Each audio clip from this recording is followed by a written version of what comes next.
¿Alguna vez han visto cómo un hombre bueno es destruido desde adentro de su propia familia? La traición que destruyó a mi padre no comenzó el día que lo destituyeron. Comenzó el día en que su hermano entendió algo terrible, que un hombre bueno es más fácil de aplastar que un enemigo. 1. El principio de la grieta. Cuando era niño, me encantaba escuchar las historias que mi papá contaba de su juventud. Noches de trabajo interminables, máquinas que reparar, empleados que confiaban en él sin dudar. Pero había una historia que nunca contaba por completo, la de su hermano. Cuando mencionaba a Ismael, su voz cambiaba, se volvía más quieta, más cautelosa, como si cada palabra tocara una herida antigua. Mi hermano siempre quiso más, se decía, casi en un susurro. Pero yo no entendía que era más. Más dinero, más poder, más reconocimiento, más luz. A medida que crecí, lo entendí mejor. Ismael no quería lo suyo, quería lo de todos, especialmente lo de mi padre. 2. La empresa como un hijo. Mi papá fundó la compañía cuando tenía 27 años. Siempre decía que esa empresa era su primer hijo, el que tuvo que construir con manos sangrantes, con jornadas dobles y triples, con sacrificios que nadie vio.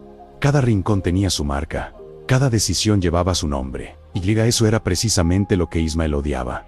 Mi tío, elegante, calculador, con una sonrisa que parecía ensayada frente al espejo, entró al negocio años después, cuando ya estaba todo hecho, no para ayudar, sino para apropiarse. Tú eres la imagen, le dijo una vez a mi padre, pero yo puedo ser el cerebro. Mi papá no respondió, pero le tembló la mandíbula.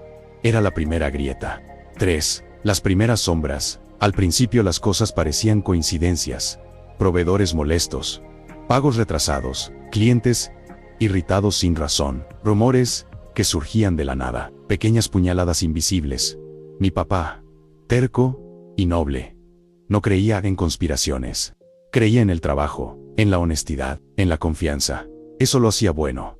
Eso lo hacía vulnerable. Años después descubrí que Ismael manejaba todo desde las sombras. Manipulaba contratos, presionaba empleados, hacía llamadas a espaldas de mi padre. Mi papá tardó en verlo. Y cuando lo hizo, ya era tarde en 4. La destitución del día que el consejo lo destituyó parecía sacado de una pesadilla. La lluvia golpeaba los ventanales como si quisiera romperlos. Lo acusaron de desfalco, de negligencia, de pérdidas millonarias, todas mentiras perfectamente ensambladas. Mi papá salió de aquella sala sin alma. Caminaba lento, como si el suelo se hubiera vuelto más pesado. Me quitaron todo, susurró. Esa noche no habló. No durmió. No comió. Solo miraba la oscuridad. Yo creí que lo había perdido para siempre. Que Ismael no solo le había robado la empresa, sino también el espíritu.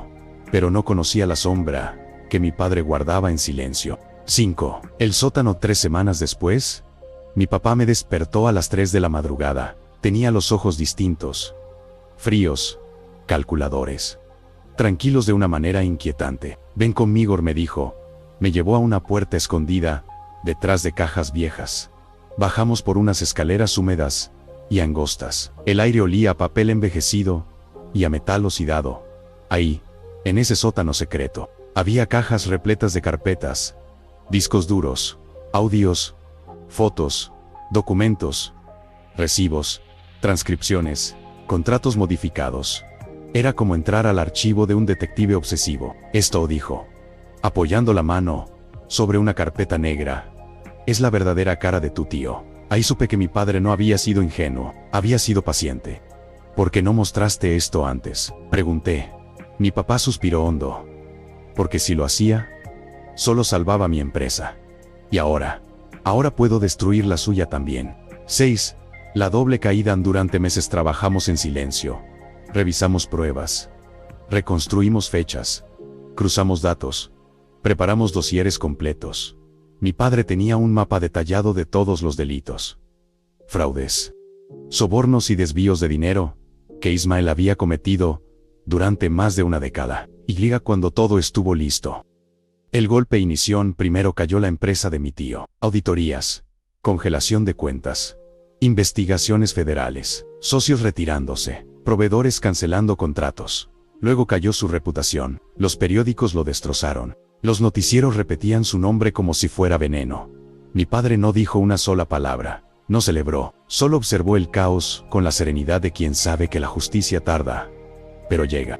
7. La reunión final del consejo citó a Ismael para exigir explicaciones. La sala estaba llena, iluminada solo por lámparas frías que hacían ver todo más cruel. Ismael llegó pálido, tembloroso, sudando. Por primera vez, no parecía un hombre poderoso, sino un animal acorralado. Y llega ahí. Al fondo, estaba mi padre de pie, inmóvil, esperándolo. ¿Qué haces aquí?, gruñó mi tío con voz quebrada. Mi papá colocó una carpeta sobre la mesa. Vengo por lo que me quitaste, respondió, y por lo que siempre fue mío. Los socios abrieron la carpeta. El silencio fue tan profundo que incluso la respiración sonaba ofensiva. Ismael, dijo uno de ellos, con incredulidad, esto es gravísimo. Mi tío buscó a mi padre con desesperación. Arturo, por favor, somos hermanos. Mi papá lo miró sin odio, sin rencor, con verdad. La hermandad no te da permiso para destruir a alguien, contestó. Tú rompiste esto, yo solo dejé que la verdad te alcanzara. En ese instante, el hombre que destruyó nuestra vida se derrumbó. Literalmente, su dejó caer en la silla, derrotado, como si todos los pecados le pesaran encima. 8. Del final Ismael fue destituido. Perdió su empresa, su dinero, sus socios, su apellido, y semanas después, perdió su libertad. Mi padre nunca celebró, nunca rió, nunca se vanaglorió, solo respiró, profundo, como si por primera vez en 20 años pudiera hacerlo. Sin dolor. La venganza no es destruir a alguien, me dijo una tarde, mientras veíamos la empresa reconquistada. Es dejar que se destruya con lo que ya era. Y así fue. A veces recuerdo a mi tío, siendo subido a una camioneta policial, esposado, hundido, sin nada, un hombre consumido por su propia sombra.